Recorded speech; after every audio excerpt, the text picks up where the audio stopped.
e de sigilen bɛ jamana kɔ kan I b'a fɛ ka I sen no tunga lafiya ka projet kura o la o projet dɔ de u bɛna cité ni ka o de jɔ tungarangew ye banakɔrɔnikaw olu fɛ yen nɔ cité min ni a bɛna jɔ hectare 1 o de sanfɛ hectare min yɛrɛ ni ale lamunumunen don so 20 o de bɛna jɔ cité in kɔnɔna la a so 20 bɛɛ n'i ka yɔrɔ de don a kɔnɔna la denmisɛnw ka kulonkɛ yɔrɔ b'a kɔnɔna la fiɲɛ sama yɔrɔ b'a kɔnɔ ka taa se farikolo ɲɛnajɛw olu ma o bɛɛ bɛ cité in o kɔnɔna la cité in yɛrɛ parcelle 1 o ye titre foncier de min n'ale musaka ye sefa wari 4,400,000 ani 100,000 ye I bɛ se ka a sara yɔrɔnin kelen walima I bɛ se ka sara san 1 kɔnɔna la walima ka taa se kalo 18 o ma n'i tilali I ka terrain o sarali la sa I bɛ se ka I ka so jɔ ka kɛ villa hakɛlama ye walima I bɛ se ka jɔ ka kɛ étage ye tunga lafiya ma olu ka bolo kan n'i ka wari yɛrɛ bɛ I bolo I bɛ se ka I ka so jɔ I kelen ye walima ni wari t'i bolo fana o yɔrɔnin na I bɛ se ka I sen don tunga lafiya ma olu ka tɔn o la n'an b'a fɔ ma nanzarakan na n'an b'a fɔ ma ko tɔntin tunga lafiya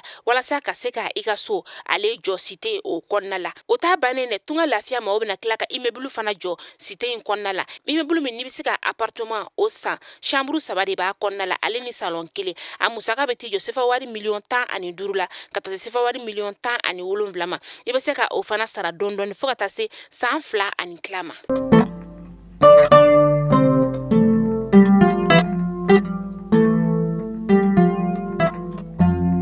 Mali kunnafoni jabarani najɛbɛw an bɛ aw bɛɛ lajɛlen fo y'an fo aw sigiyɔrɔ la Mali kɔnɔ yan ka taa se Mali kɔkan ma foli belebeleba ye aw ta ye aw minnu b'aw sigi sanga an'a ka wagati tɛnɛ fo ka taga se juma ma k'an ka kunnafoni ni k'a lajɛ an ka bɔlɔlɔkan na o la an bɛ aw fo danto foli min na an b'aw ladɔnniya k'a fɔ ko bi ye octobre kalo tile 21 san 2022 kunnafoni ale waati selen de a y'aw bisimila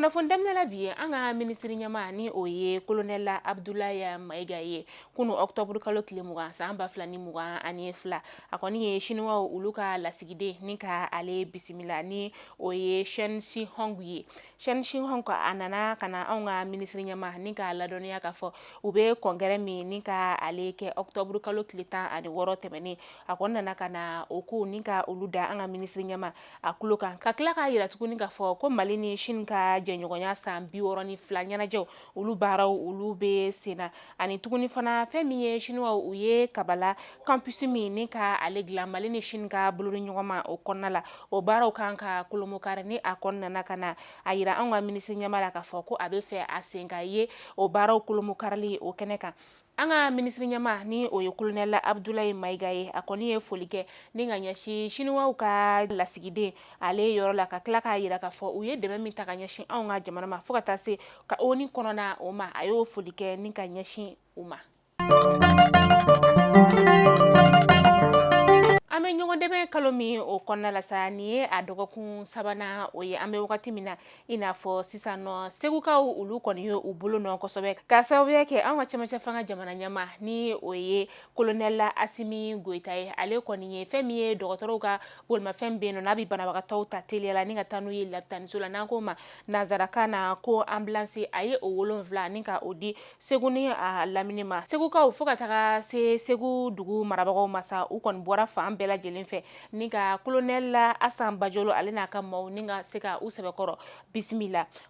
colonel Asan Bajolo a kɔni ye bolimafɛn ninnu tilew ni ka u ta k'a di u tigilamaw ma an b'aw ladɔnniya k'a fɔ ko dugu minnu kɔni ye nin bolimafɛn ninnu ni ka ale sɔrɔ sa o de ye Barawuli Bila San fo ka taa se Tomini Ɲɔnɔ Masina ale ni Marikala ma an bɛ taa kitakaw olu fɛ yen nɔ don kɛrɛnkɛrɛnnen min ni ale ɲɛsinnen bɛ diɲɛ seleke naani tɔgɔ la sa min ni a ɲɛsinnen bɛ tɛgɛko koɲɛw olu ma a baaraw bɛɛ lajɛlen kɛra octobre kalo tile 19 tɛmɛnen san 2022 kitakaw fɛ yen nɔ a kɛra u ka sigida min na sa o de ye Kofula bɛ kita o yɔrɔ ye ɲinata taara ka bila minɛn min kɔnɔna la sa o de ye bɛɛ lajɛlen ka se ka i tɛgɛ ko walasa ka se ka i kisi banajugu o tɔɔrɔ ma a tile kɔnɔna la sa u kɔni u ye ɲɔgɔlɔnbɔw ni ka olu kɛ ka tila tuguni ka tɛgɛ ko bɛ kɛ cogoya mun na k'olu ɲɛ yira maaw la tɛgɛko minɛnw fana taara ni k'a di a dibagaw ma ka tila tuguni k'a yira k'a fɔ ko nin ye a siɲɛ fɔlɔ ye tɛgɛko san kɔnɔna la min ni a baaraw bɛ ɲɛnamaya a ka bɔ Kayi ka na kitakaw fɛ yen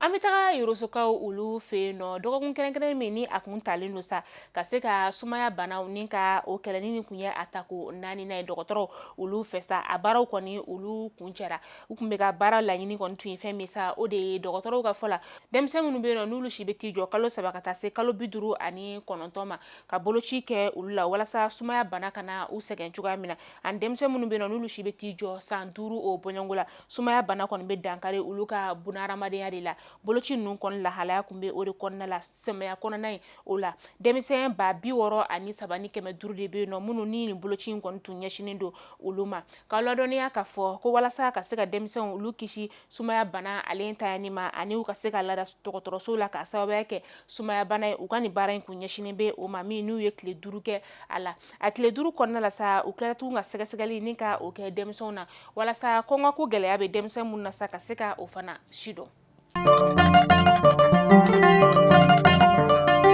An bɛ taa kokan kibaru la ka kunnafoni nin ka ale datugu an bɛ taa Burkina Fasokaw ulu fɛ yen nɔ nin wagati in na Burkina Fasokaw ka cɛmancɛ fanga jamana ɲɛmaa kura ni o ye Ibrahima Traoré ale kɔni ye kalika ni ka o kɛ Burkinabew ulu ɲɛmaa bi octobre kalo tile 21 na san 2022 nɛgɛ kanɲɛ 10 o wagati.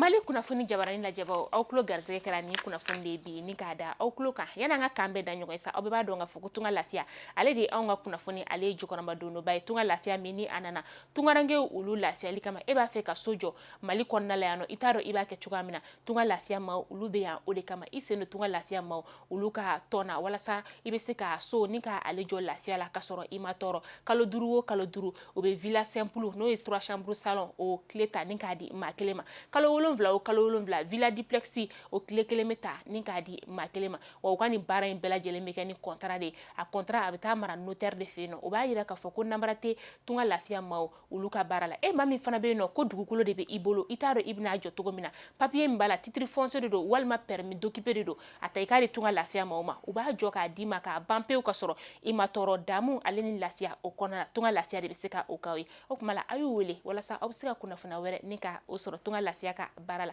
aw k'an bɛɛ tɛnɛn don inshallah kunnafoni kuraw olu kɛnɛ kan ala ka juma tɛmɛ ko ɲuman di ne ni aw bɛɛ lajɛlen ma